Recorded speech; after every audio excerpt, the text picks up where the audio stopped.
Hi, Danielle from Design in Words here, and as promised, here I am showing you how to make some really fun table runners for your Thanksgiving table using really simple tools. So we have our craft paper, which you can buy at most craft stores. I bought this at Dollarama, and I also bought a fabric table runner, which you can see here. I think this is about $3, and it's probably a meter and a little bit. That we can write on. The other thing you'll want to get is a thick nibbed Sharpie. So I have a Sharpie king size, which has what's called a chisel nib. So you can see what that looks like there. It's got a bit of an angle to it. And that allows you to have some thicker writing on larger format pieces. So come along, I'm gonna walk you through it and you'll see just how easy it is to make an awesome table runner. Again, this is great for people who know how to handwrite. Also super if you just want to get your kids going at it. It is really, really fun. You can give them some things to write. And whether it's printing, the repetitive nature of their printing and of your handwriting, no matter how awful you think it is, it's going to look really, really good. So stay tuned. Okay, so we're back. So I've got my table runners stretched out here, and now there's two ways you can do this. In the video, or in the image that I posted, you'll notice that I just have a table runner with writing all over it. If that's the way that you want to go, what I suggest you do is that you write, sorry for the crinkling, is that you write long ways. So you write across this way or even on a diagonal and write down your whole piece of paper. So with that in mind, if you are going to use that option, make sure you have what you want to write already on hand. That one in the image that I posted is Dutch, and I can't tell you how many times I had to do it. It was like an 8-foot long table writing in Dutch, which is not my native language, so it was quite something. So I'm going to start this out here, and with this one, I am just going to use my own handwriting. And before you start going, my handwriting doesn't look like yours, I promise you, when it's on the table and it's all written out, it's going to look awesome. So I haven't taped this down because my daughter stole my masking tape and I can't find it. So I'm just going to use my candle here to hold it, and my curious cat's coming around to have a look. And I'm just going to start writing. I'm going to write at an angle. I've got my giant Sharpie here, and I am just going to write "give thanks" about 1,000,000 times until we fill up this whole page. And so you see I kind of run out of space here. Doesn't really matter. I'll put a little dot and then I'll go and start to write something else. And then you can kind of start the word in another spot or start the phrase in another spot so that it's not all super linear. I think I'm going to speed this up so you don't get bored watching me.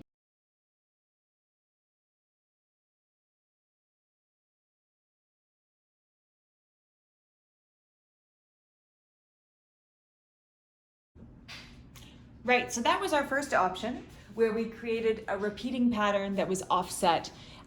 It looks strange and it looks a mess. I totally hear you. However, think about it when you've got your place setting on there, you've got some flowers, you've got other things going on, it will really, really look awesome. Now, the other option is also a nice one. Again, if you want to use that 1/3, 1/3 sort of table runner idea, what we're going to do here is we're just going to write along the edges of both sides of the paper. So facing out towards your guests. And in this case, I'm just going to write "be grateful" along the edge. Again, I don't have a huge amount of imagination this morning. I think I need another coffee. But I'm going to write a little bit of "be grateful" along the edge. And again, if you think about this being in the center of your table, the way that this is going to present will actually look really beautiful. And I'll do some styled photos once I clear off this mess of a dining table, and you can see what this is actually going to look like. So simple, again, just using your handwriting. And you can do that any way you want. I'm going to use a slightly different, I'm going to use a little looser script.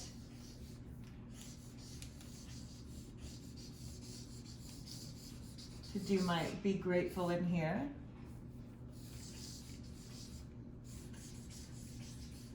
So I'm going one way, facing my guests. I'll just end there. And then I'm going to go do the other side. So here are two really great options, just done with my great big Sharpie here. This "be grateful" repeating pattern, and then my "give thanks" repeating pattern on the angle. Two really, really nice options. You'll see what they look like when they're styled. Super, super simple. Awesome to get the kids involved. It doesn't have to be your handwriting. It can be their printing. The beautiful thing about repeating patterns is that your eye doesn't really read them as words or as letters. It reads them as a pattern. So whatever your handwriting looks like, go for it. You'll notice on mine, there's some spelling errors, that sort of thing. Again, you're not going to notice any of this, and it's going to look really, really great. I'll style up some photos and pop them in there so you can see what it looks like. Hi, so I'm back with this Dollarama table runner. I think it cost me $3. And as I said, I normally don't lay things out first because I tend to fly by the seat of my pants a little bit. However, if you do want to lay it out first, a great way to do this is if you can just use your iPhone. If you have an iPad, you can use Procreate, but you can actually take a photo of this, and then just using your finger, you can draw out where you want the lines to be. I'm just gonna go, as I said, I'm gonna go kind of free for all, and I'm gonna use a Rumi poem about being grateful. So the same thing that I'm gonna do with this is what I did with the craft paper. I'm gonna write all the way across it. I'm gonna write on a little bit of an angle. The reason I write on an angle is that I do things crooked just about all the time. So if it's on an angle, then it's not that big a deal. If you do want to write things a little bit straighter, you can just line up a ruler that goes across here. I'll use my roll of craft paper for the time being. And you can mark out some guidelines. You can do those with masking tape if you want, just so you have some settings in terms of where you want to write. But again, I'm going to freestyle this one. Going on an angle, I'm using my great big Sharpie here, and you can, if you wish, you can write this out in pencil first. So just a normal lead pencil. The great thing about that is the Sharpie won't wash off if you put it in the wash, but the pencil will.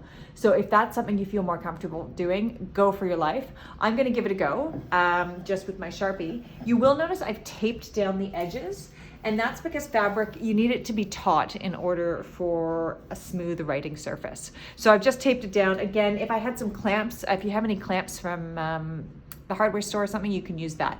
I'm gonna get started. I'm gonna speed it up so you can watch while I'm doing without the painstaking slowness.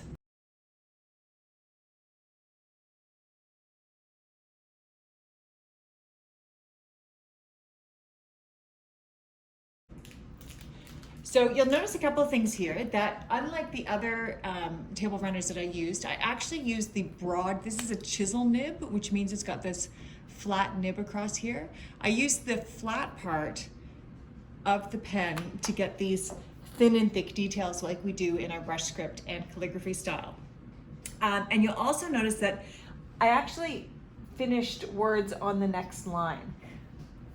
Not everybody likes to do this, but I find that when I do kind of fly by the seat of my pants in terms of spacing, it does allow me to just have continuity in terms of what I'm writing. I also got lucky in that I finished the quote beautifully at the end of this without having to squish it too much. So if you are a little bit nervous about how it looks, please feel free to lay it out with a pencil first so you can see what it looks like. But again, don't worry too much about it, because once this has food and platters and dishes and all that sort of stuff on it, you're not going to notice. You're just going to see this beautiful script on there. So there you have it. Super simple to create some really beautiful table runners for your Thanksgiving table. We have our fabric one with Rumi here. We have our repeated pattern, give thanks, and then our be grateful edge to edge. Now, sorry, that's really noisy. Once I clear off my dining table, I'm gonna style up a couple of tables with what I have on hand, just so you can see what they actually look like in practice. They're gonna look awesome. They're really fun, really simple, and really low cost to make. The other thing I was going to say was, if you do want to do a whole table, like if you've got a gang coming for Thanksgiving dinner, kids especially, just cover your table with craft paper. I know it sounds really dodgy, and I come from a white linen family, so this is like horrifying. However, if you cover this across the table, you can actually write on it. And you can also ask your guests to write down what they're thankful for. Kids are going to love it. They can just write on. Think about making it really fun and a really collaborative process. So just another idea for you. Please do, if you do this, please tag me. I would love to see what you're up to. And if you have any questions, feel free to shoot me a DM or post them in the comments below, and I'll get back to you. Thanks so much.